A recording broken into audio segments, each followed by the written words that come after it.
Hi everyone. Good afternoon. We are resuming our activities. We're gonna have now a talk, keynote speaker from Colombia, our dear friend Santiago Amaya. Osvaldo Pessoa Jr. will present him. I will present Osvaldo, and then Osvaldo presents Santiago. Uh, Osvaldo is a dear old friend of us. He was a very important person in the consolidation of this work group.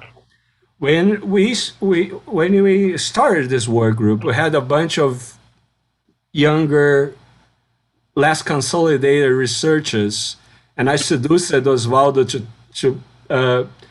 we were needing some big shots to help us out, and Osvaldo was very kind to close ranks with us.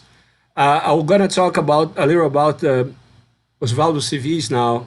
He has undergraduate studies both in physics and philosophy by the University of São Paulo. He has a master in experimental physics by the State University of Campinas, and she has his PhD in history and philosophy of science by the Indiana University. Had previous appointments with the State University of Feira de Santana, the Federal University of Bahia, and he's currently full professor in the Department of Philosophy of the State University of São Paulo. He has large experience and important research in philosophy of science, both philosophy of physics and causal models, and the history of science, and he works a lot as well in philosophy of mind and philosophy of neuroscience. And he also had a very important formative role in the philosophy of mind academia and the philosophy of mind scene in Brazil. You seen Beatriz yesterday. For example, she was an advisee of our friend uh, Osvaldo Pessoa Jr. So we are very glad that we are here with us. And now you can take the lead and present our friend Santiago Amaya. Are you hearing me well? Yes. Well, Santiago, it's a pleasure having you here. And I'm going to read something Bia wrote on behalf of the organizing committee. So we are all pleased to receive and introduce Santiago Amaya, our next keynote speaker, who is Associate Professor of Philosophy at the Universidad de los Andes in Colombia. Dr. Amaya has a PhD in philosophy, neuroscience, and psychology from Washington University in St. Louis, United States. His research interests are the intersection of philosophy of mind and philosophy of action, as well as psychology and philosophy and responsibility attribution practices. He has a research project on vigilant control and various aspects of self-control. Dr. Amaya is also a prominent figure in promoting and developing research on free will and moral responsibility in Latin America. He directs the research project LATAM Free Will, Agency and Responsibility, funded by the John Templeton Foundation. In his projects, he works on integrating scholars in the American continent. So we are exceedingly pleased to welcome Santiago Amaya today and to have the opportunity to interact with a neighbor with such interesting ideas to share. So Santiago, word is with you. Thank you so much, Osvaldo, and thanks to all of the organizers. As I was telling them before, I think this is a great space. It's a tremendous effort to get everyone together here to be able to interact. And it's just a wonderful conference. A day and a half that has been fun.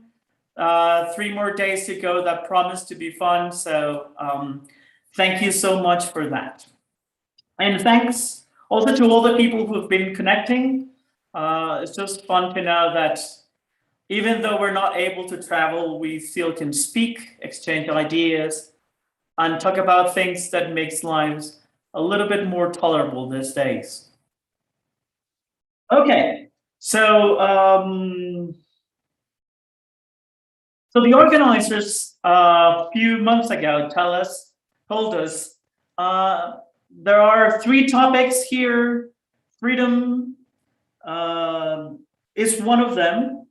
Agency is another. Ethical aspects, and I've mostly worked on agency and some of the ethical consequences of our capacities for agencies in the world. But I want to give it a try and say something about free will. And that's what I'm going to be doing today. So here's what I want to do. What I want to do is to,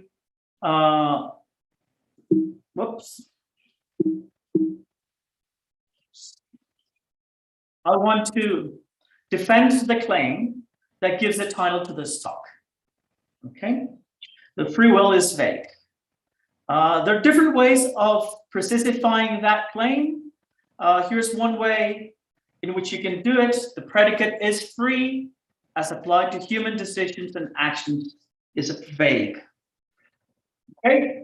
So just a couple of disclaimers before we start. I don't have a theory of vagueness to offer to you. And in fact, what I'm going to say, I think it's compatible with different approaches to vagueness. I'm also not going to provide an answer to the question as to whether free will exists. So whether the predicate has a non-empty extension. But still, and I hope that you see this by the end of the talk, the thesis that free will is vague has some significant bite. The thesis casts doubts on some arguments that have been used to motivate generalized skepticism about freedom of will, free will, and it also explains why context can play a significant role with respect to appropriate attributions of blame and responsibility. Okay, so here's how I'm going to proceed. First, I'm going to try to say something about the thesis to explain what the thesis is about. Then I'm going to give you an argument or a series of arguments in favor of the claim. Then I'm going to move on to skepticism and certain kinds of skeptical arguments, and in particularly focusing on the so-called manipulation arguments. And finally, I'm just going to jump in and say something about moral responsibility. Okay, so that's the plan. Let me start then saying a little bit about the thesis. Okay? So our natural languages are full of vague expressions, and philosophers of language have picked up on those vague expressions. Bull, tall, heap, child are often examples of expressions that have been used to illustrate vagueness. But in addition to this, everyday words, as it were, there are other, expressions that are vague in our languages and that have been dear to the hearts of philosophers. Knowledge, belief, species terms, gender terms, vagueness are some of the examples. Now, among philosophers of language, there are very important disagreements as to how vague terms and vague expressions should be treated. But putting those disagreements aside, I think most philosophers of language agree that there are at least 2 identifying features of vague terms. So we can start with those features here. One of them is that vague terms admit of borderline cases. So there are certain cases in which applying the vague term to an object results in a statement whose truth value cannot be settled either by conceptual analysis or by empirical inquiry.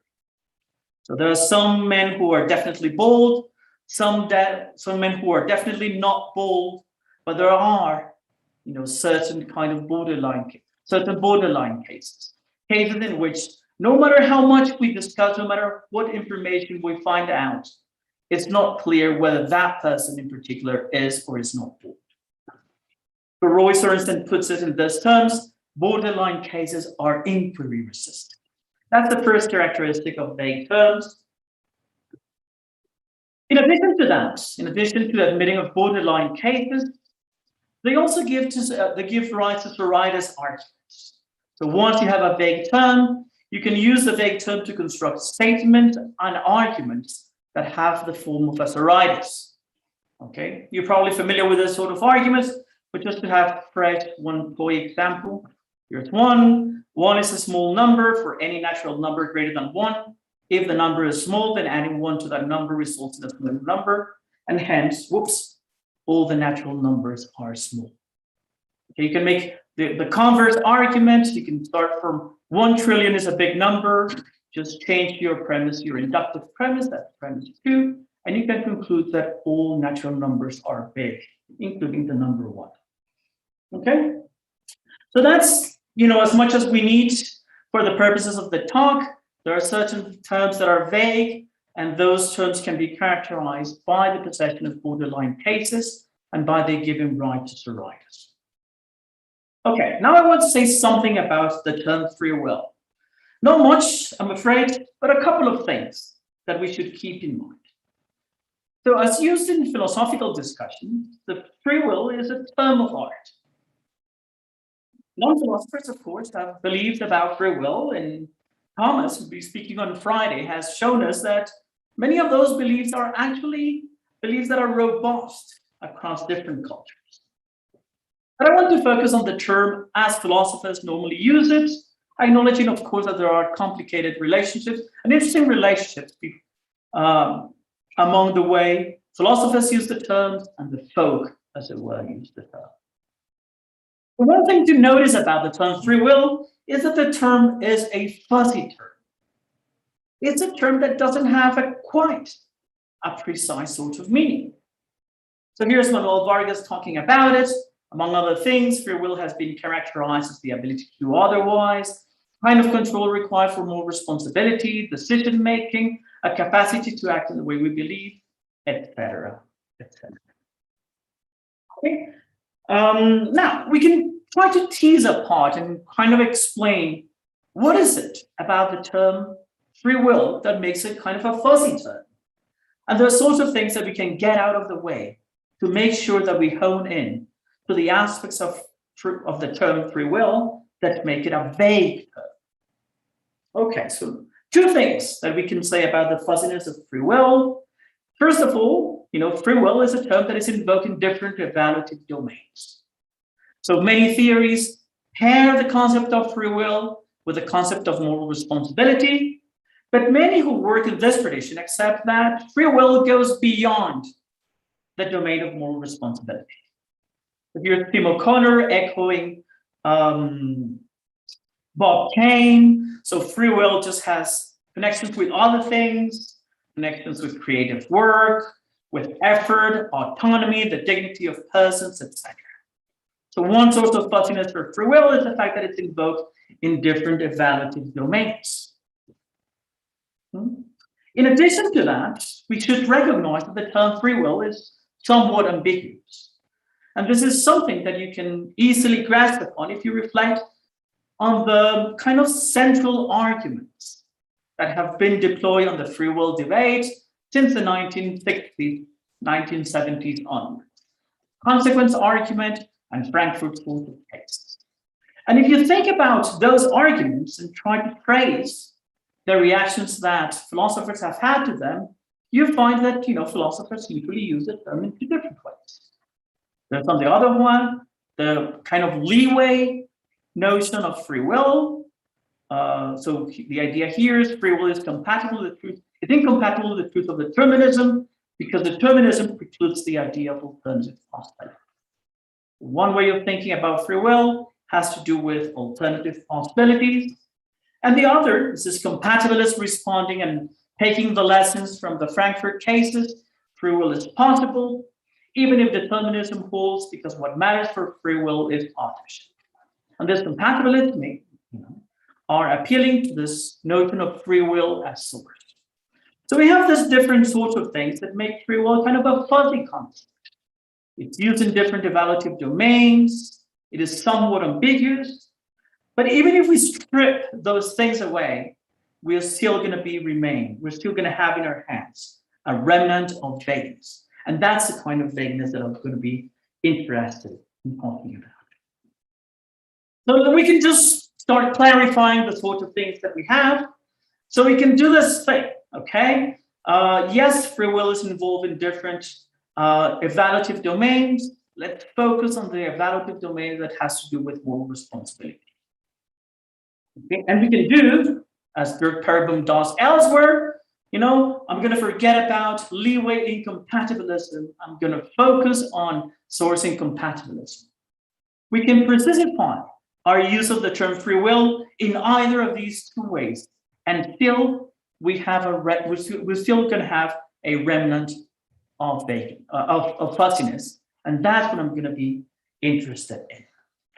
So here's the thesis. Even after the context is specified and the term is disambiguated, there will be cases where we end up with statements of the form X is free, whose truth cannot be settled by more conceptual analysis or empirical inquiry. That's my claim. Okay, now the claim, I just need to make clear, is not completely new. If you read between the lines of the classical philosophical texts in free will, you find allusions to this idea.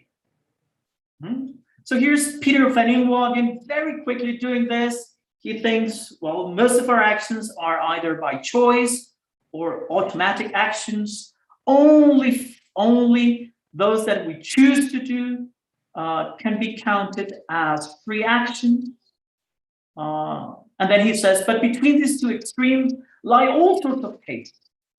And it is probably not possible to draw a sharp line to find a precise boundary between making a choice and acting automatically. He says this and he starts talking about something else. So I want to focus on this last claim, this last idea, the idea that free will is vague, and see how we can argue for that claim and what consequences follow from that claim with respect to certain debates that have characterized and have been running through the literature. Okay, so that's the idea. Now here's another disclaimer. So as I said before, there are different theories of vagueness on offer. And theories of vagueness disagree about different things.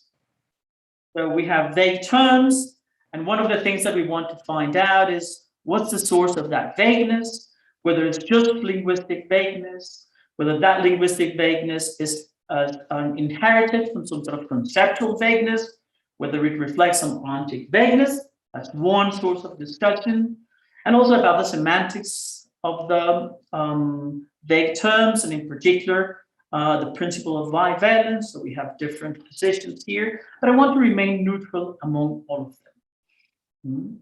I want to, defend the thesis and specify the thesis in a way that is compatible with this different sort of approaches to vagueness.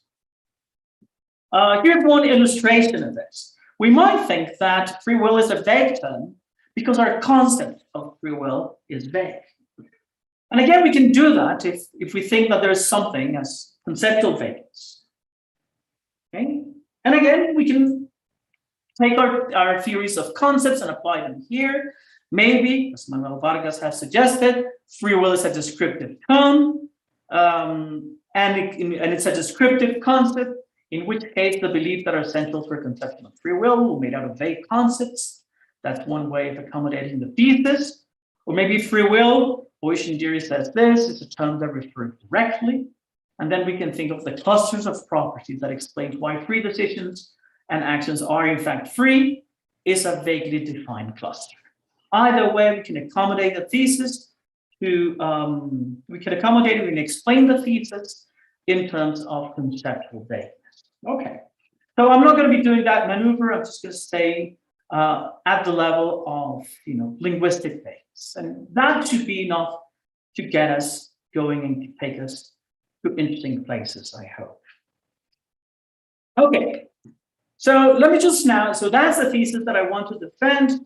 The predicate is free, is vague. It's not just fuzzy. Even when we come and try to precisify it, we're still going to be remaining with this kind of borderline cases that are, as Thornton puts it, inquiry resistant. Okay, so here's the argument that I want. Here's the intuitive formulation of the argument. Free will is a matter of degrees. decisions and actions can be more or less free, but there are borderline cases. So in such instances, the predicate is free, does not have a determinate application. That's kind of the intuition. Okay, and I want to walk you through that argument in the next 5 minutes or so. So here's the first part of the argument. Free will comes in degrees. Now, philosophers and scientists too typically talk about free will as though it were an all or none affair. But I think we should charitably take this to be shallow talk. Philosophers and scientists normally talk about free will as something that you have or you lack, because they've been mostly concerned with, the boogeymans of fatalism, determinism, nihilism. But if you were to press them really hard, I think many of them will recognize that free will is something that you can possess through more or less effectively. Here's one way of doing that. We can look at what conditions are often said to be necessary for free will. And when we do so, when we hone on those and focus on those features, we'll find that these are gradable features, features that come as well in degrees. Okay, so here's one possible way of looking at it. So certain libertarians thinking about free will argue in the following terms: causal determination precludes all free will, all causation is deterministic, that some choices are not the causal outcomes of other events. And these uncaused decisions, so uncaused choices, are our free choices. That's one way in which libertarians speak. But here's what Mark Gallagher says. So at one end of the spectrum, which option is chosen is wholly uncaused. At the other end of the spectrum, which option is chosen is causally determined. And in between, there's a continuum of possible cases. I think that libertarians should respond to this by allowing that, conceptually speaking, there can be different degrees of L freedom. Okay, so you might think that there are some decisions that are caused. Caused decisions cannot be freed.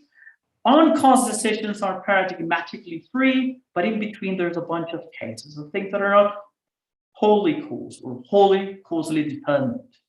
And thereby, we have this graded notion of freedom.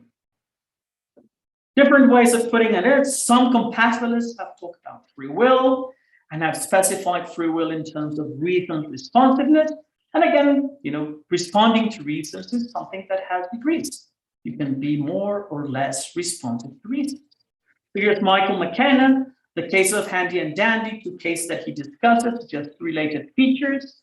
First, to understand freedom in terms of reasonable responsiveness involves an agent's control in relation to a spectrum of cases. And this spectrum comes in degrees. Okay. So again, we can talk about different notions of free will. We can try to precify those notions. And when we start precifying and looking at what conditions people have casted for free will, then we find graded conditions. Your choices can be more or less causally determined, and your choices and actions could be more or less responsive to these. Okay, so that's the first part. So the notion of free will is a graded notion. Second part, okay, not only is the notion of free will a graded notion, but there's also a lack of sharp borders that allow us to distinguish the free from the non-free cases.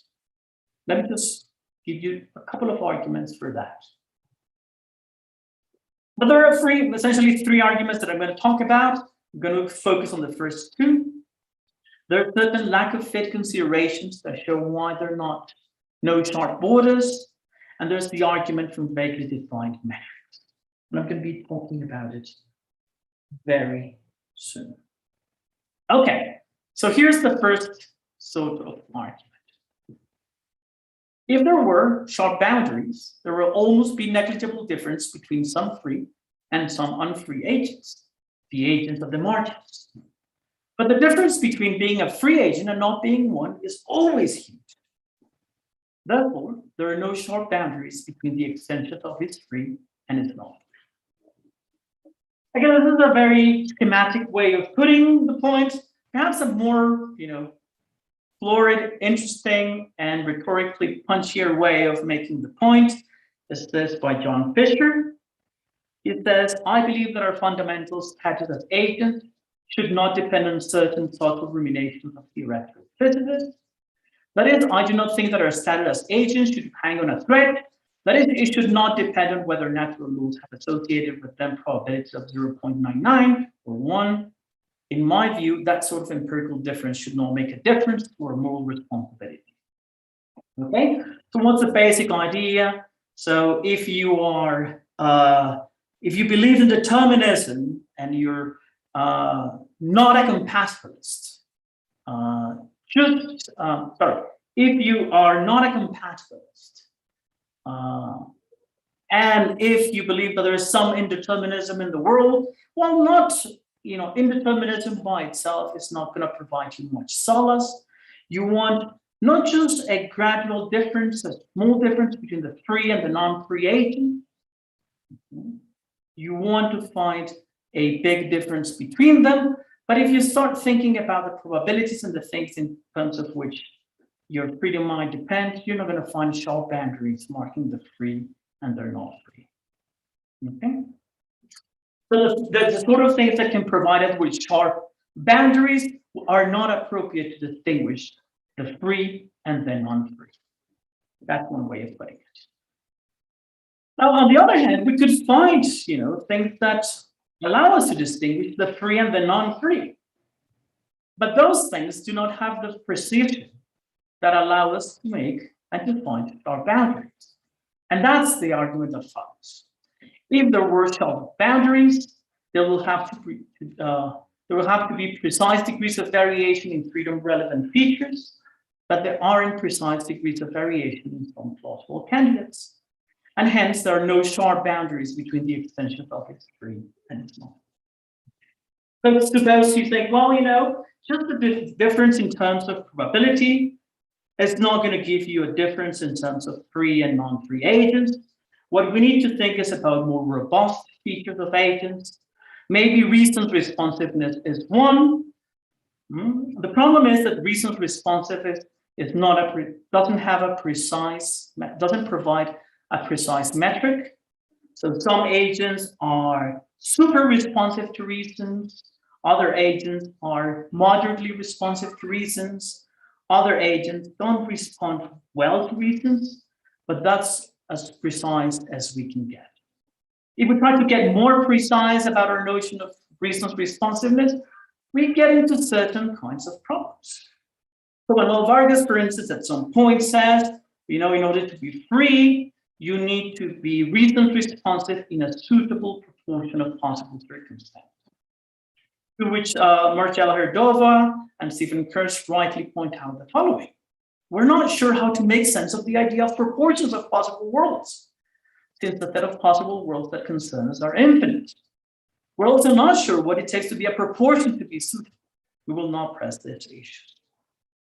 Again, so the idea is this. So if we're trying to distinguish, if we're trying to look at the features that account for some of the degrees of free will, some of those features present metrics that are precise, but they're not good for distinguishing the free agent from the non-agent. And on the other hand, we find metrics that are good from distinguishing the agents from the non-free agents, but those metrics don't have the precision that we would need in order to find precise borders. Okay, so with those two things, we can just put together our argument. Free will is a matter of degrees. There are no sharp boundaries between the free and the non-free cases, or at least no good candidates for drawing those sharp boundaries. Therefore, I think we can conclude free will is vague. Okay, so that's the big claim. Free will, the term free as applied to human actions or decisions, or even to human agents, is a vague term. And the reason for this is that free will is a graded notion, one, and second, we don't have any tools for making, or we don't have appropriate tools for finding precise boundaries, dividing the free and the non-free. Okay, so now with that argument in mind, I want to say something about skepticism about free will. I want to put the thesis to some use, showing how it can show us interesting things about, some of our controversies regarding free will. And I want to say something about skepticism. So if you follow some of the literature on free will, some of the philosophical literature on free will, you find that there are two kinds of skepticism that are worth distinguishing. There is, on the one hand, the kind of like conceptual, hardcore skepticism. And according to this hardcore skeptics, the predicate is free, is empty, because the predicate is simply incoherent, in the sense that the predicate is self-contradictory. So Solzhenitsyn defends that view. Some ways of reading Galen's Rosen's argument are like that. The reason I believe that libertarian free will is impossible, in a nutshell, is that the conditions required by an ethically satisfying sense of libertarian free will are self-contradictory and hence cannot be met. So I guess this sort of like hardcore skeptical arguments, I don't have much to say. Maybe what I want to recommend to this hardcore skeptics is, a healthy dose of revisionism. If the concept is self-contradictory, then we just need to sharpen a little bit the concept in ways that allow us to proceed with the inquiry that interests us. But one thing, of course, is for sure: if the predicate is free, is self-contradictory, as this people have it, well, of course, my thesis would be false. The predicate would be only apparently free. It would be like the predicate is a bald barber who shaves all and only those who don't shave themselves. But the predicate that doesn't have determinate cases because it has no cases at all. So I'm more interested in what I would call less than conceptual skeptical arguments. And according to this kind of less than conceptual skeptical arguments, there is no member in the extension of the predicate is free, because in the actual world, there's certain defeaters of freedom in it. Okay, so these are quasi, let's put it, empirical arguments. There's nothing, self-contradictory about the predicate is free. Just what happens is that our world contains certain defeaters that prevents a world from having free agents and free actions and free decisions. There's simply in our world a cluster of conditions having to do with the reality of our lives that prevent decisions and actions from being free.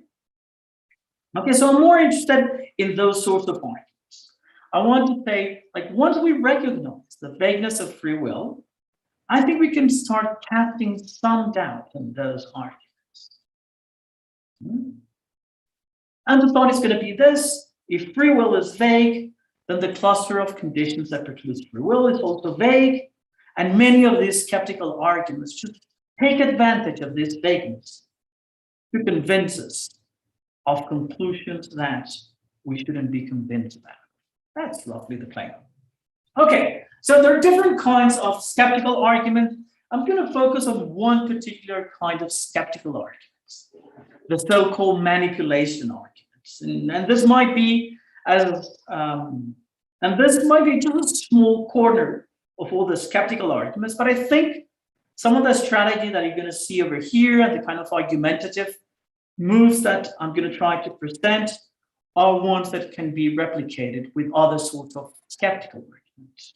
Maybe the bypassing arguments, some of which are quasi-empirical and others pretend to be more empirical.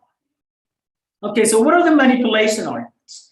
Manipulation arguments, you're probably familiar with it, but if not, let me just explain to you a little bit about what those arguments are. And those arguments essentially have the following form. You start with a given agent, that's premise one, who's clearly not free. And this agent is not free because this agent is being manipulated by a different agent. Okay? Now, interestingly enough, this non-free agent is free despite meeting all the compatibilist conditions. So let's say this is an agent who kind of thinks about his choices, chooses what to do, has different, has a sense of agency, thinks that he or she can pursue different avenues, but in the end, all of his decisions are caused by a certain manipulating agent, an evil neuroscientist behind the scenes. And then you come up with another agent who is very similar to that agent, who meets all the compatibilist conditions for free will, and you make the following claim concerning that second agent and the first agent: there are no significant differences, at least when it comes to freedom-relevant features. And thereby you conclude that that agent, the agent who meets all the compatibilist conditions. Okay, so several manipulations arguments are not distinctively skeptical of free will. I mean, some libertarians have used them to further their case, but they're skeptical of compatibilist free will. They say if you look closely at manipulated agents and you compare them to agents who meet whatever compatibilist conditions for free will you want to introduce, there are no significant differences between them. And hence, given that manipulated agents are not free, well, agents who meet all the compatibilist conditions are not free, and hence, a generalized skepticism about compatibilism ensues. I want to resist this sort of argument, and I think that if we think a little bit about the vagueness of free will, we should be able to sort this argument out. And the allure of this argument, I think, is going to disappear. So there's one famous argument. This is Al Mealy, who talks about Ernie and Bernie, famous zygote argument. So in both cases, Ernie and Bernie do one and exactly the same thing. They killed someone because just philosophers like killing examples. What Al Mealy tells us, we should think a little bit about the history. So in the first case, Ernie is caused to kill this other person by a deterministic history of the universe and by the decision of Goddess Diana. So Goddess Diana wants Ernie to kill this person. She knows how the world is going to develop. So at the beginning of time, she arranges all the universe in ways in which, deterministically, Ernie will end up killing that person. Clearly, in those cases, Al Mealy says, Ernie would not act free. And now let's just consider Bernie, he says. And Bernie is exactly like Ernie. And he lives in a world exactly like the one Ernie lives in, except that Princess Diana does not exist. Simply by the random, by the way the universe was at the very first stage and the deterministic history of the universe, Bernie ends up killing that very same person. He says between Ernie and Bernie, there are no significant differences.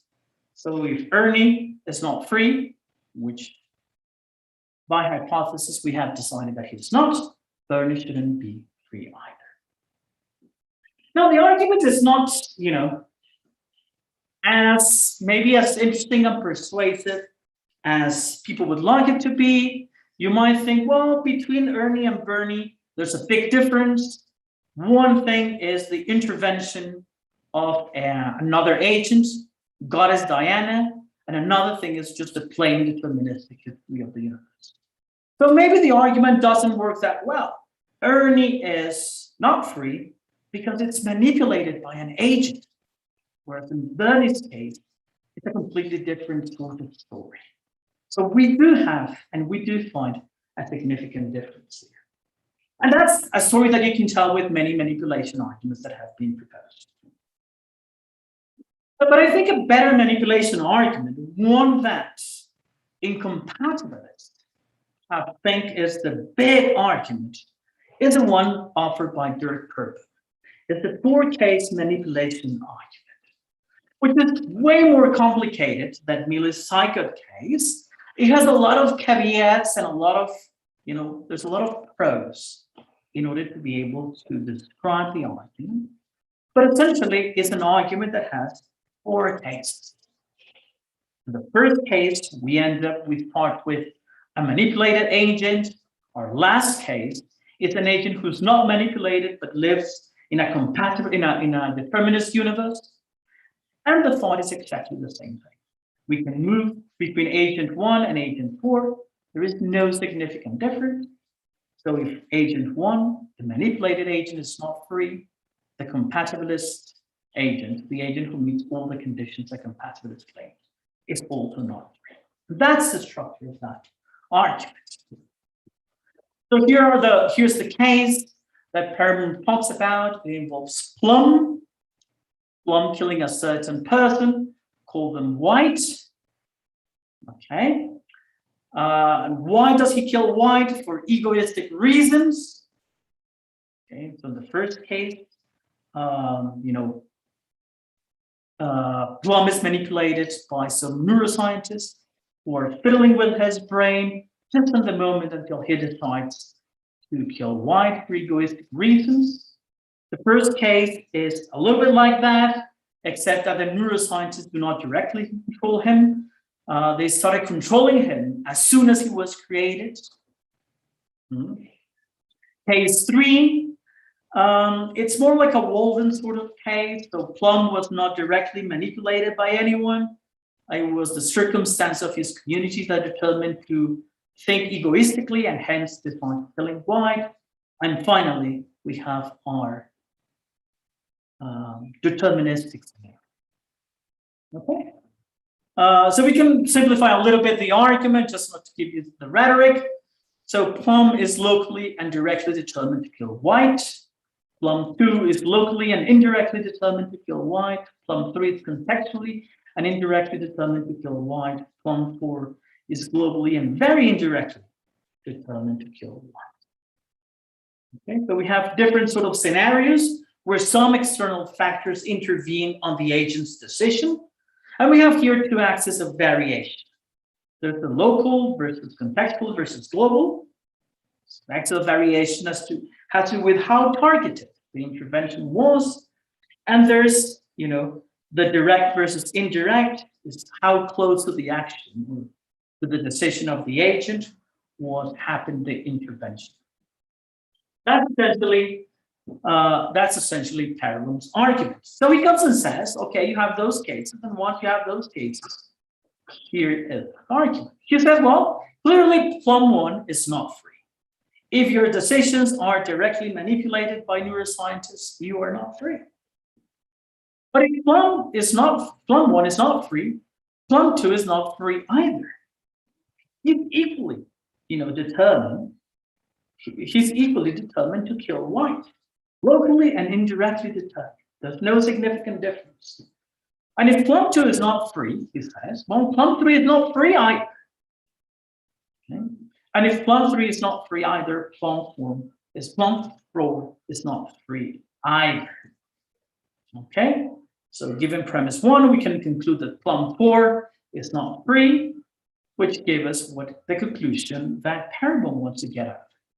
An agent who meets all compatibilist conditions, but is nevertheless in a determined universe, is not free. So we get the skeptical argument against compatibilism. But if you look at it, this is just as Aritis. Formally, we don't have a generalization set. We just have a sequence of conditions.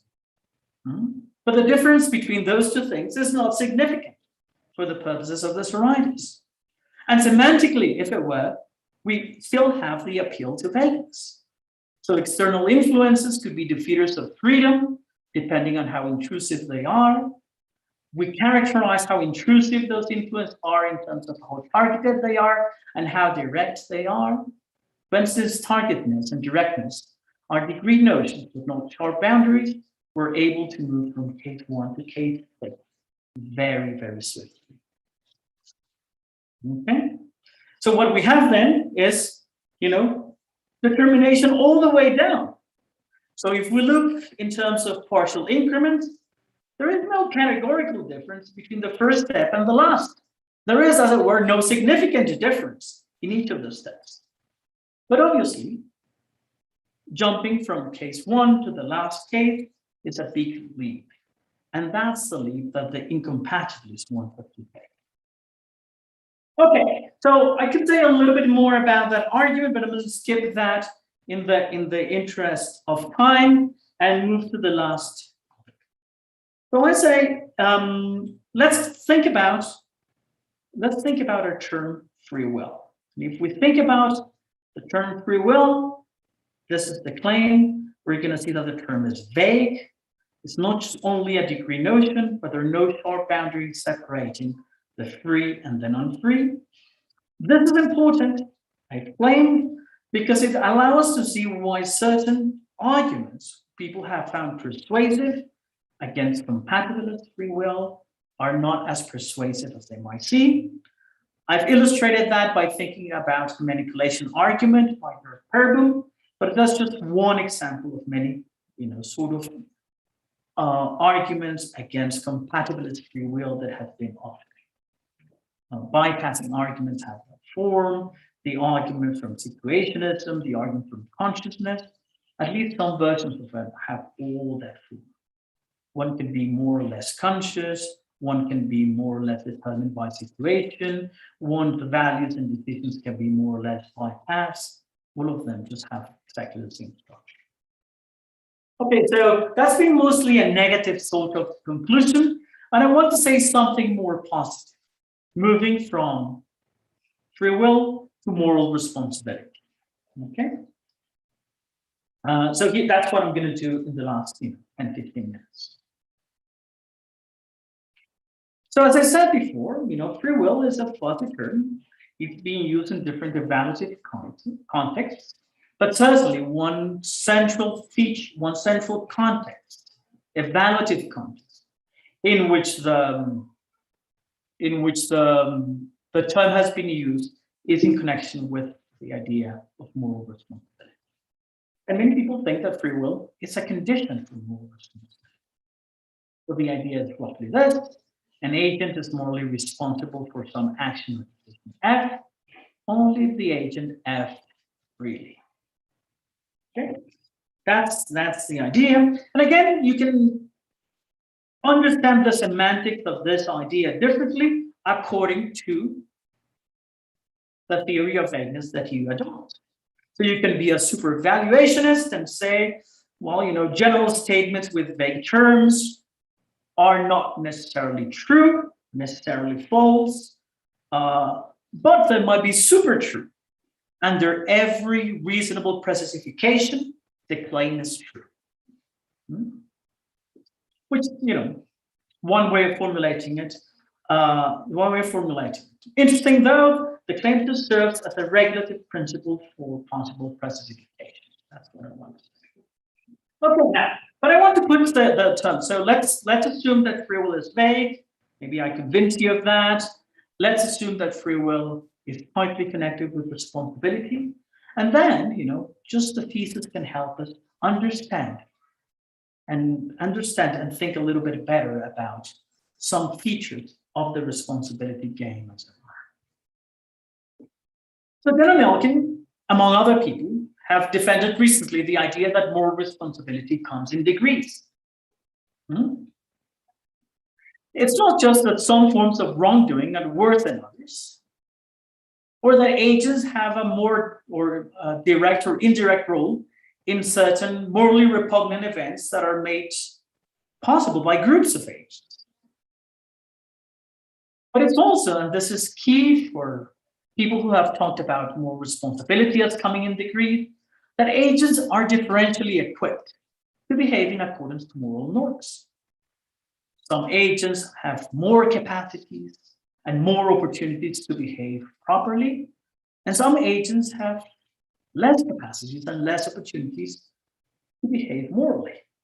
And accordingly, we should allocate more or less blame to agents depending on those capacities and opportunities. Okay. Now, one cool thing about the thesis that I've defended is that it gives us an explanation for this sort of blame. Moral explanation comes in degrees because free will comes in degrees. Given that free will is given that free will comes in degrees, and that given that free will is a condition for moral responsibility, then we get a nice explanation as to why moral responsibility, blameworthiness, comes in degrees. But we also get a prediction from the thesis, and that's what I want to explore in the time that remains. To the extent that free will is vague, there will be borderline cases for moral responsibility. I want to think a little bit about that. Let me give you two cases which I think that there are effectively borderline cases of moral responsibility. Here's the first. Parent leaves work, planning to drop his child, leaves home, planning to drop his child at daycare on his way to work. As he drives there, he gets a phone call and winds up driving straight to the office, inadvertently leaving the child in the hot car all day. He forgets about the child. Less than an hour later, the child dies of hypothermia. Not a very happy case, not too common, but if you look at recent statistics in the US, every summer you get about 30 of this sort of cases. Okay. Yeah, it's not very happy news. And you can see why this sort of things happen. So cars heat up very quickly. Children fall asleep in the cars. And this is especially true of younger children who go in the backseat of the car. So that's one case. Here's another case to think about. A police officer warns the suspect that if he continues resisting arrest, he'll deploy his taser. The suspect resists and the officer pins the person down. He quickly decides to reach for his taser, but by mistake, he reaches for the gun in his belt instead. The officer pulls the trigger and unintentionally shoots the suspect. Okay, again, these are not, super common cases, but they do happen. The case of Oscar Grant in San Francisco in the early 2000s, one example, and the recent case of Deontay Wright in Minneapolis is another. So what to do about this sort of cases? Are the parent and the officer morally responsible? Okay, so my claim is going to be that these are borderline cases of moral responsibility. Okay, so you get this continuum of cases. There are cases in which people do harm others on purpose, but there are cases in which people get harmed without the interventions of someone's agency. You get a contrast between wrongdoing done on purpose and wrongdoing that is accidental, and accordingly, you get a contrast between wrongdoing that deserves blame and wrongdoing that deserves to be excused. And what I want to say is that this sort of cases are located in the penumbra. These are the sort of borderline cases that we think they are. So there are some reasons to think that people are not guilty in this sort of cases, that they don't deserve blame, they don't do it on purpose. The parent, let's say it's a caring parent, the police officer regrets having done what he did. It was not intentional. He was just getting used to having two different weapons on his holster. But again, there are also reasons for thinking that it's not purely accidental. It makes sense for the parent and the officers to feel guilty about what they did. They're not in the presence of excusing conditions. The parent was having a busy day, but parents have busy days all the time. And the police officer was in a kind of a tough situation, but they've been trained to deal with, those sort of tough situations.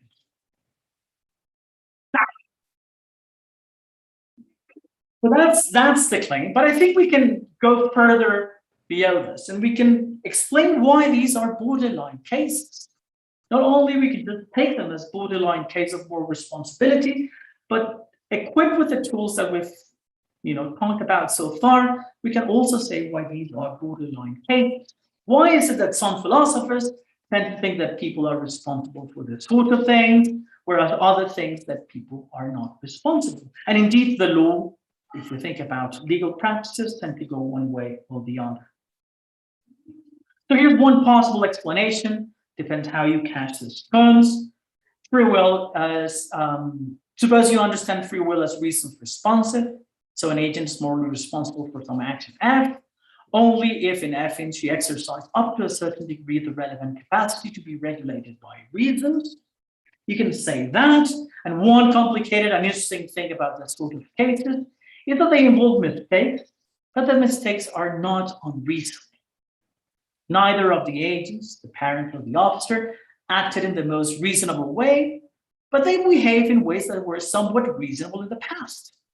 The father was following a daily routine, the routine to go to the office, and the officer was just following and implementing the kind of training that he had received in the past. If you are facing a suspect that is not complying, you should try to make some use of your weapon. Okay, so they're not completely unreasonable mistakes. They're not mistakes that are the product of absolutely reasonable practices, and that's why you have them in this kind of borderline penumbra. Okay, but still, we want to ask ourselves, and this is not very, as it were, satisfying. So these are borderline cases, but what do we do? And I think if we think about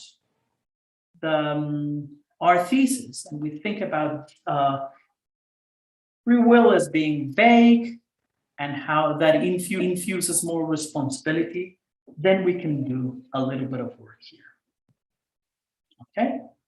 So the first thing to note is that these are not isolated cases. As I say, these are cases that don't happen that often, but once you start thinking about it, there are many of the cases that involve this sort of things. There are cases that involve pure negligent behavior. Sorry, just 1 second.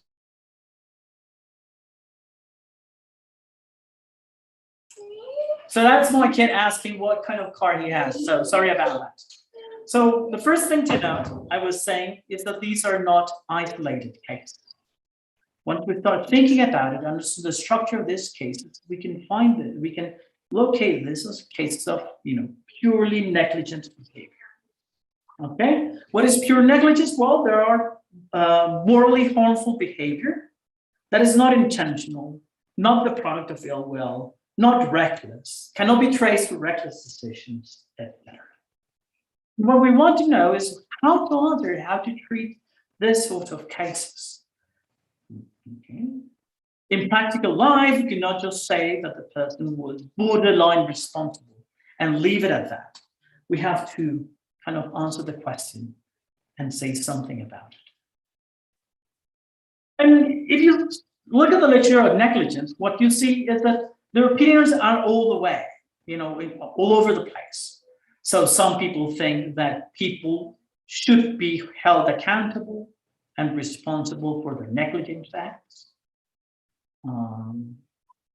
It's supposed to be the standard of care in the law. And some people think that the standard of care in the law does not apply to, say, criminal responsibility, and they deny that negligence should be considered a cause for guilt. And there's sort of like discussions in the law can percolate and go along discussions in moral philosophy.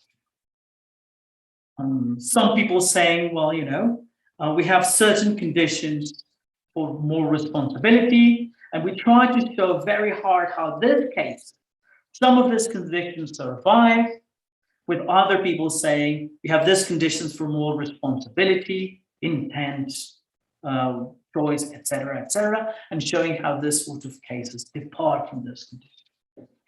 And I think if we learned something from the discussion so far, is that this is the wrong way of arguing about this sort of cases.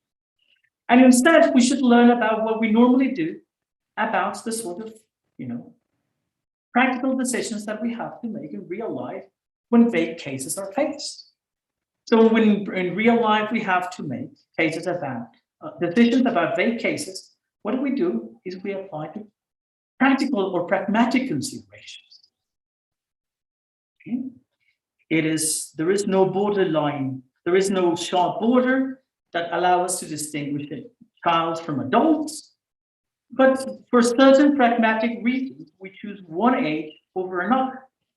Now we can get those pragmatic reasons wrong, and we can get them roughly right. But anyway, those pragmatic considerations can help us specify them. And I think the same thing should hold with respect to the blameworthiness of, or the moral responsibility for negligent behavior. Instead of trying to fight whether in this sort of cases the conditions for moral responsibility are or are not met, we should let our decisions about these cases get guided by pragmatic resolution. Perhaps police officers are held to a higher standard. And that's why in this sort of cases, they should be held responsible for what they did. Or perhaps parents, there's certain things that put them in excusing conditions. And that's why in certain sort of cases, we should let them go. Regardless, it's not going to be by specifying more precisely what the conditions of moral responsibility are to a core that we're going to be able to solve this sort of cases. So let me just conclude and just summarize what I've said so far. I'd argue for the claim that free will is vague. The term free will, as applied to human decisions and actions, is not just fuzzy, but is vague. That vagueness can be specified in a number of different ways. For example, we can think that it's inherited from the vague concept that we used to talk about. We used to think about free will. Second claim, the vagueness of free will helps diffuse the force of some arguments that have played a major role in debate about the existence of free will. And I just didn't discuss at length one argument, the manipulation argument by Dirk Perboom. And finally, I think that vagueness of free will helps understand why there are some borderline cases of moral responsibility and give us some tools to think about cases of free will. Thank you.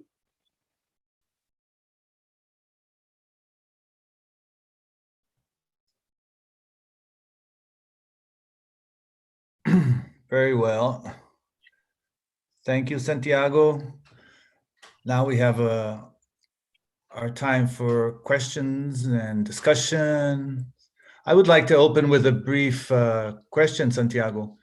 Concerning the vagueness of free will, wouldn't you say that in certain theories like Cartesian dualism, the concept of free will is maybe defined in a precise way?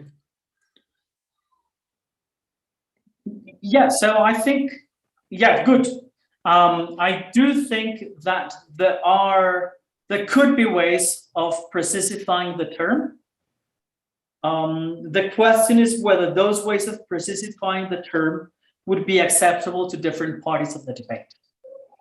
Okay. Yeah, right. So yes, so we can think that the difference between free and non-free decisions is that free decisions are mentally caused, whereas unfree decisions are physically caused. But that has the price of giving us a metaphysics that many of us would not like to pursue. And remember this, I mean, part of the interest, at least the contemporary interest in the free will problem has to do with to what extent the image we have of ourselves is compatible with the natural world. So yes, but I think there could be ways of precisifying, but I'm not sure those would be ways that people in the debate would like to endorse. Yeah. Good point. Good point. Mm-hmm. Thank you. We have a question from Nitmar Oliveira. Would you like to present your question, Nitmar?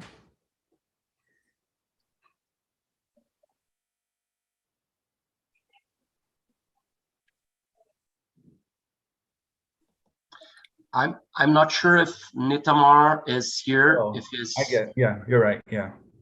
So I'll wait for him. Maybe he can send maybe he can send Nitamar, if you could send the question, and we can, while he does that, I think Marcelo Fishborn has raised his hand. Oh, okay. Thank you. I have also, by the way. I'm sorry. Don't worry. Okay, No, Marcelo. I actually raised later. Okay, well, so first Marcelo and then Renato. Okay. Please, Marcelo. Thanks, Santiago, for your talk. Very interesting. I think I would readily accept that this is that frivolous vague if it were just, but without many arguments, because I think it's typical with philosophical terms. But once you have the arguments, I think there might be points for doubts about the argument. So one question, a point where I would ask for clarification is, I'm not very convinced that manipulation arguments involve the Sorit's paradox, because in cases like the term bald, we know what will make the case be a more clear case of baldness, and what will make it not be a case of baldness.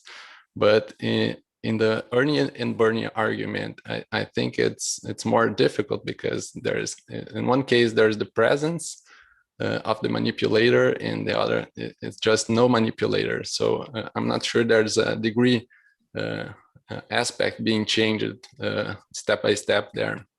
Maybe in the case of the four-case argument, there could be something there, but I think it's not clear also what that feature that you have more or less is in the argument. So that's my question. Thanks. Okay, good, thank you. So I'm happy that you brought up this point. So let me say something about the manipulation argument in particular. And then, more generally about other sort of the four-case argument, and then something more general about the manipulation argument. So here's a further proof that I think there's something like a Soritis going on there. It's Michael McKenna's hardline response. So Michael McKenna says, look, there are certain responses to the argument that are soft line and some that are hard line. Here's what the soft liner says. The difference between one of the cases is actually significant. So I grant you premise 1, but I don't get to case 4. Okay, that's the soft line. But Michael McKenna says, I'm going to try the hard line response. And here's my hard line response. I'm going to deny premise 1. I'm going to say that the manipulated agent, plum 1, is free. And here's his argument. I'm going to start with the claim that plum 4 is free. And I don't see any significant difference between the cases. So if plum 4 is free, then plum 3 is also free. If plum 3 is free, then plum 2 is free. And if plum 2 is free, then plum 1 is free. So he gets that. So Peregrine does, I say, the ascending argument, and he gets the descending argument. So I think there's more indications like that to make you think that the logic of the argument is kind of like the Soritis. Again, you can start with 1 being a small number and end up with the conclusion that all natural numbers are small, or you can start with the argument that 10,000 trillion is a big number, and end up with the claim that all natural numbers are big. So I think you can do the ascending and the descending Soritis in the same way you can do it. You can do it here. But that's just one indication. So more, what I think about is happening in manipulation arguments. That's what I was trying to do. Is that these are arguments in which you're starting with the idea that some external interference it definitely counts as a freedom defeater. Okay, and then what you do is you build cases that are similar but slightly different from those conditions of freedom interference. But it's because you're using vague notions that you get to the conclusion for compatibility. So in the cycle argument, you say, well, there are different sort of things, actions that you can take towards the argument. So you can say, and many people criticize the argument, saying, of course, there is a significant difference. In one case, there's an intentional agent manipulating. In the other case, it's just the causal determination of the universe. And Almila says, well, you know what? That's not that important to the argument. So we can, instead of thinking about Diana and intentional agents, we can think about some random machine that makes it the case that the universe is going to start in a certain way, the laws of nature is going to be that sort of way, and by that, random generator, you end up with Bernie doing whatever he does, or Bernie plus doing whatever he does. So that starts like looking, not the argument, but the reply to the objection starts looking like the 4-case manipulation argument. But then you say like, well, but if it's truly random, then there's going to be some indeterminacy in the world. And then you get a big difference between the indeterminacy and the determinism, which is what you want. So then you can go back, and once you start going back to those replies, then it starts looking more like a manipulation argument, but like a Sorites. Like the core of the argument, what makes it strong, is this idea that there are interventions that count as defeaters, but the axis by which you can contrast different kinds of interventions is a matter of degrees without sharp boundaries. That's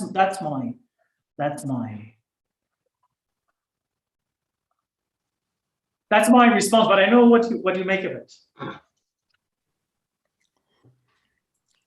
Well, shall we proceed with another question? We can come back to discussion, Marcelo. So let me, before Renato poses this question, let me just read Nithamar's question in the question and answer forum here. Thanks, Santiago. I really enjoyed your talk. I've got a couple of questions. You mentioned the Sorites paradox when talking about the vagueness of free will. Would you go as far as making an analogy between degrees of freedom in nature, like free fall, free radicals, etc.? So would you make an analogy between degrees of freedom in nature and freedom of the will in human agency? So that's the first question. And the second comment is, I also understood that you talked about free will in descriptive terms. Do you allow for any normative sense of free will? Good. So yes to both questions, but with some caveats. So I do think that in the same way that freedom comes in degrees, and we talk about freedom as a graded notion, we talk about the other sense of degrees of freedom. But I do think there's an important difference, and that's where the analogy plays. So you can interpret degrees of freedom in terms of the metrics of the probability calculus. And that's a very precise metric. One of the things that I wanted to say is that kind of precise metric is not going to allow you to distinguish between free and non-free agent. And I think Bob Kane is one who has seen this sort of thing.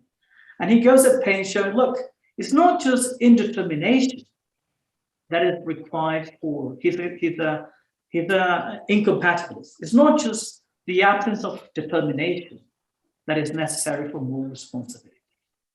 Because the difference between being determined at a certain probability and 1 degree less is not going to be important. So I do think that there's a little bit of a disanalogy there. If we start thinking about the metrics by which we distinguish free and non-free agents, we don't get the precisions that we use that are present in the metrics in which we talk about degrees of freedom. First question. Second question, yes, I allow for a normative sense of free will. And it's a normative sense that also we should incorporate the idea that it's a graded notion. And that's the last part about moral responsibility. So the fact that we call certain individuals free and their actions free, puts them in a certain evaluative or normative domain. Now we can punish them for things that they did, or now we can praise them for things that they did.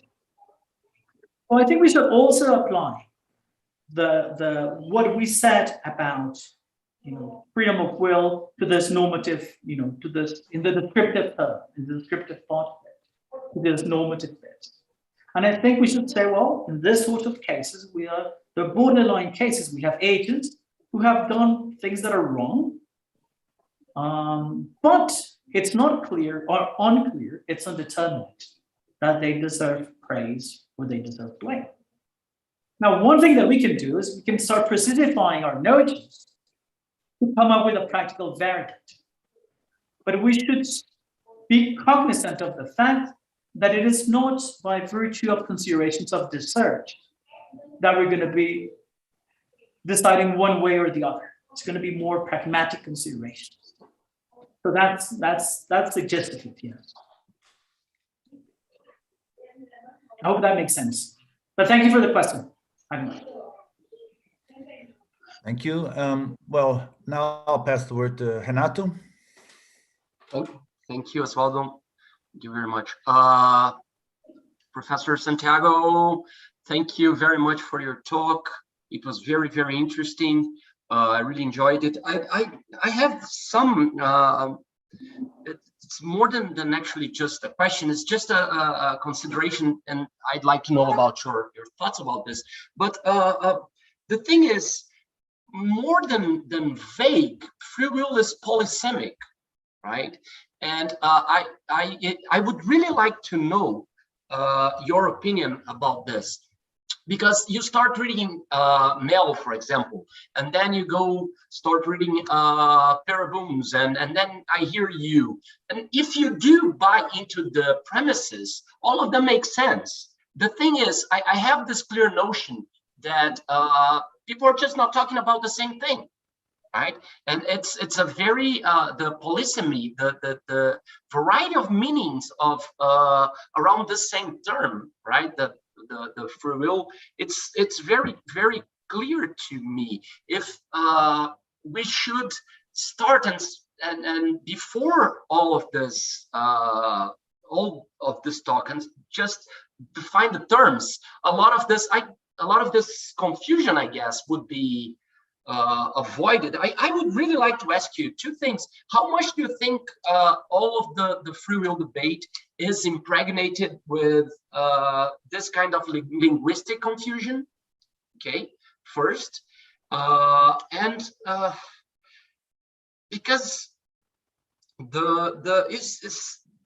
I do agree with your idea that there is this vagueness, but also, I do believe there is a kind of a definition problem here.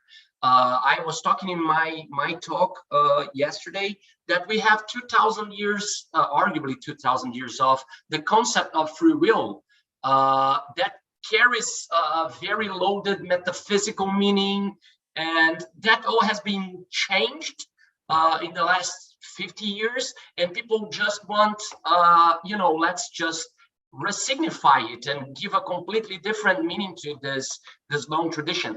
And all right, so I do understand a lot of people want to keep the term and change the meaning, but a lot of people also do think that's just not possible. You know what I mean? I'd really like you to develop this thought as too much of a linguistic lack of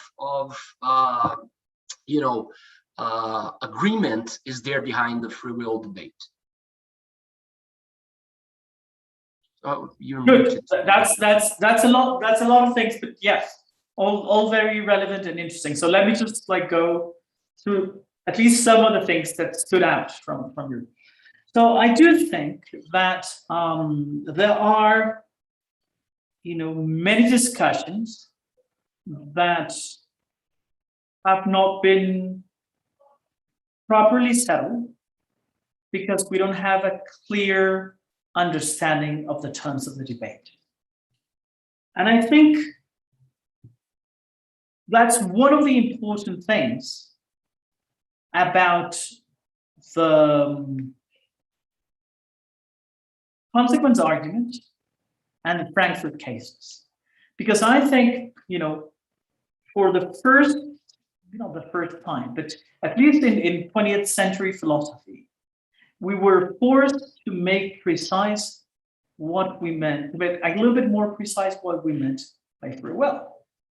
I mean, you can see that those who think that free will is incompatible with determinism and bind to the consequence argument, they're thinking about free will as leeway.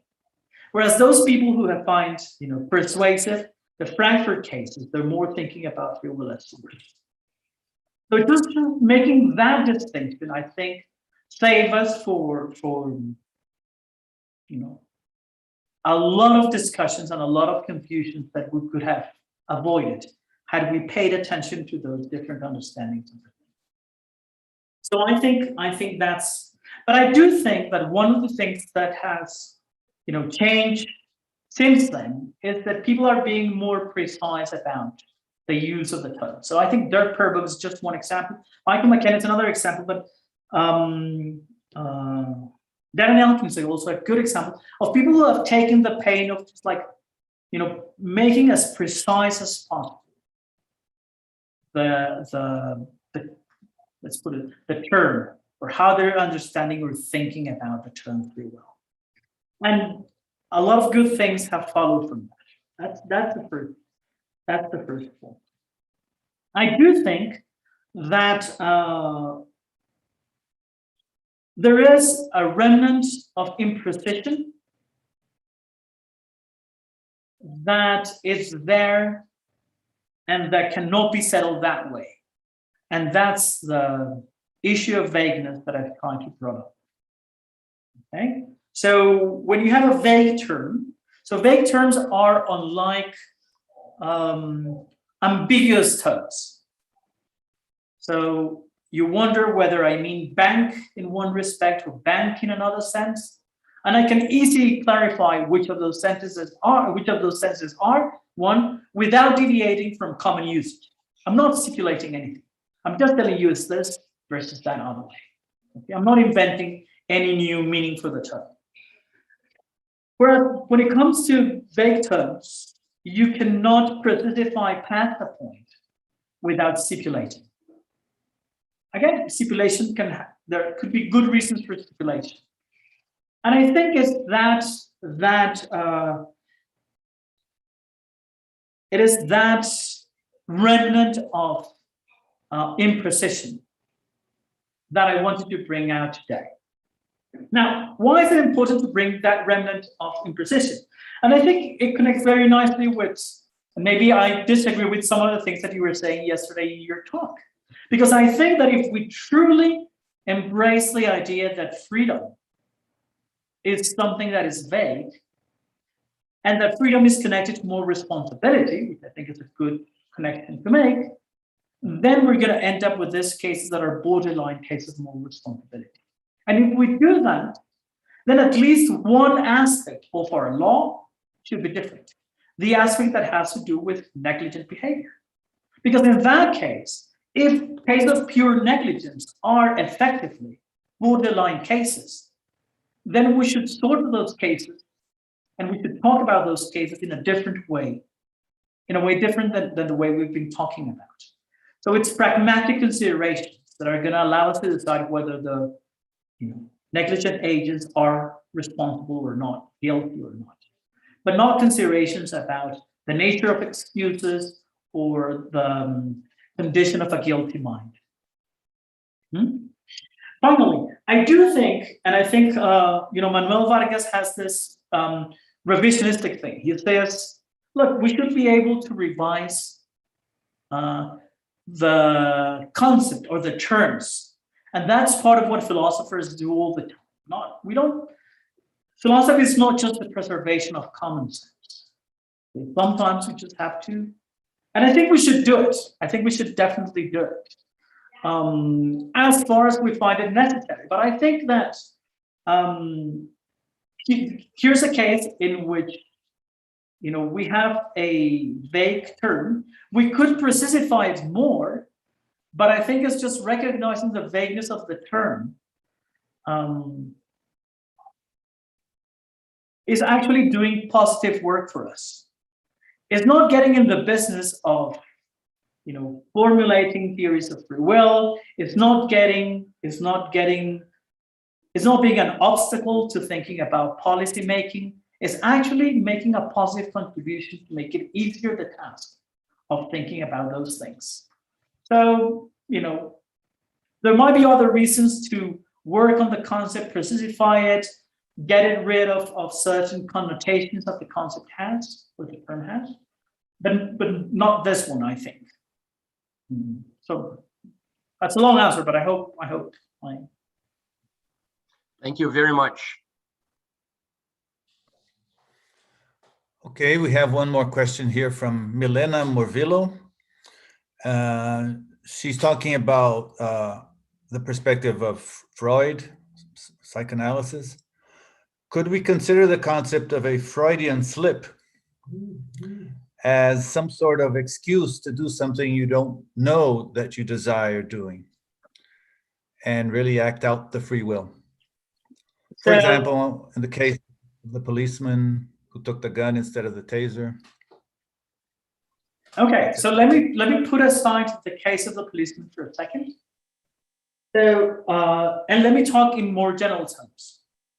So, I think properly, and in the technical sense of the term, there is nothing like a Freudian slip. And I think we have reasons to believe that whenever we encounter slips, the explanation is, for the most part, slightly or significantly different than the explanation that Freud provided of the parapraxis that interpreted him.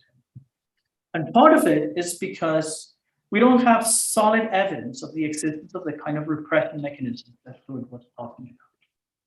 So that's one not very charitable answer to the question. Now, of course, we talk about Freudian slips in a more relaxed way, thinking about, actions or mistakes that we make because we have certain kinds of motivations that we would not avow or agree that we have. And then, in a way, operate without us being conscious of them. And I think those things happen. Now, I think they, those sort of things might excuse under certain conditions, but need not excuse all the time. Okay? So suppose I forget it's my wife's birthday because I secretly hated her. So I didn't give her a present on her birthday day. But it's not a very good excuse to say, well, the reason I didn't give you is not because I didn't realize it. It's just because I really hated you. I think that makes it for a very good excuse. So some people have said, here's a condition for more responsibility is quality of will. Whatever you do has to show how much you care about others. And if that is true, I think, the Freudian slip in this more relaxed sense doesn't function as an excuse. I do think that we should distinguish excuses that exculpate from excuses that diminish responsibility.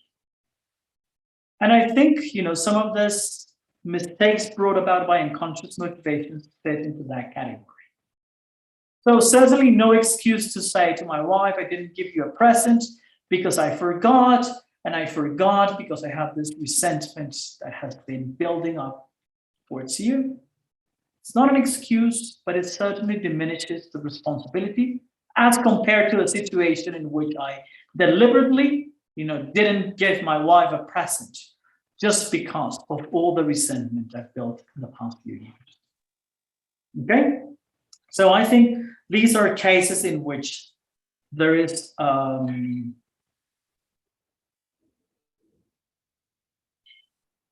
lesser responsibility, but no exculpation. Now, if you think about the police officer's case, I think there is it's not one of these cases. It's more like the case in which you move to a new place, you decide to drive one day back to your place after work, and you end up driving to your old place instead of the new place. It's just a matter of a well-rehearsed routine taking place of an intended routine because of the circumstances in which you're acting. I think there's a different explanation for that. And actually I have a paper on what that explanation looked like, if you want to take a look at it. Great. Well, we now have a question from Sinara Nara. Hello, Sinara. You're muted. The mute. Sorry. Thank you very much, Santiago, for your talk. Yeah, I'm just wondering, what are the consequences of your theory for the clear cases, or you think that doesn't have clear cases anymore?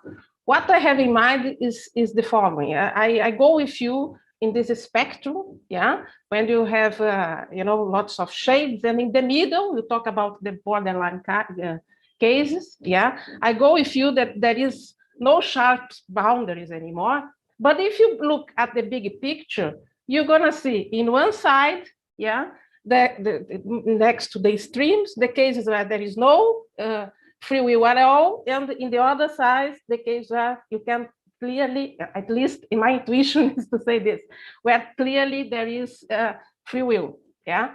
Then what do you say? Because about this, you think that you couldn't say this, there isn't clear cases anymore, or no, it's possible to still to distinguish, if you look at the big picture, the cases that are next to one extreme are free will cases clearly, and the others not, and the same with moral responsibility.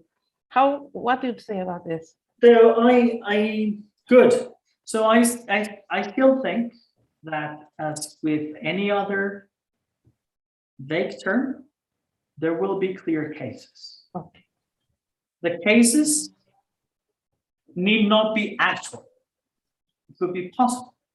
So I'm not precluding, I'm not trying to rule out skepticism about moral responsibility by definition. Okay? There have to be possible cases. Yes. If there are no possible cases, yeah, then the predicate is free, is as vague as the predicate, the full barber who shaves all the barbers that don't shave themselves. Yeah, all that. It's only apparently vague. But I do think that it has consequences that extend beyond the debate. And here's my thought about it. So if we think that there are clear cases of free will, putatively clear cases, and putative clear cases of not free will, and a bunch of stuff in between, then we should be very careful not to take the stuff in between to argue one side or argue another.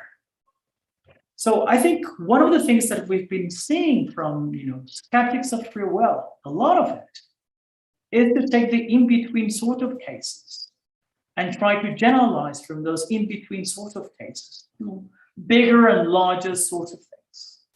And you can see that in very different domains. So, I mean, yesterday with Uri's talk, Uri's running essentially a version of this. He's saying, well, you know, we can try to generalize from arbitrary cases, but those are going to be cases that are going to be borderline. So when you make arbitrary decisions, some of them might be free, might not be free, but you cannot generalize from arbitrary decisions because arbitrary decisions are kind of the borderline sort of thing. You think, well, no, that's not the kind of evidence that we want. So we want the evidence from, not from neuroscience, but from social psychology. So we have all this stuff about situationism. But the stuff about situationism is also borderline. Okay, so we have these agents that are kind of like put in sort of like very particular situations. They're not clearly manipulated. They're not clearly, you know, acting you know, free in the sense of non-determined by the environment. No, the situation is making an effect. And the situation is having an effect in a way in which just places them in borderline cases. So we shouldn't try to generalize from this sort of cases to the big general thing. And I think that's a lesson for the whole debate. Whether our arguments are, as the kind of arguments that I discussed today, you know, quasi-empirical, because they're not empirical. They're like less than conceptual, the way I put it. Or our arguments are supposed to be based on empirical data. I think we shouldn't try to start with the borderline cases because that's how we're going to get things wrong. So it's a general lesson about the methodology of free will. Professor Amaya, Professor Senara, thank you for your question. Professor Amaya, thank you for your talk. Professor Osvaldo, thank you for moderating our talk. We will be back for the next section at 4:30. I hope everyone takes a break and come back full of energy in our next talk. Thank you all very much, and we'll finish the session.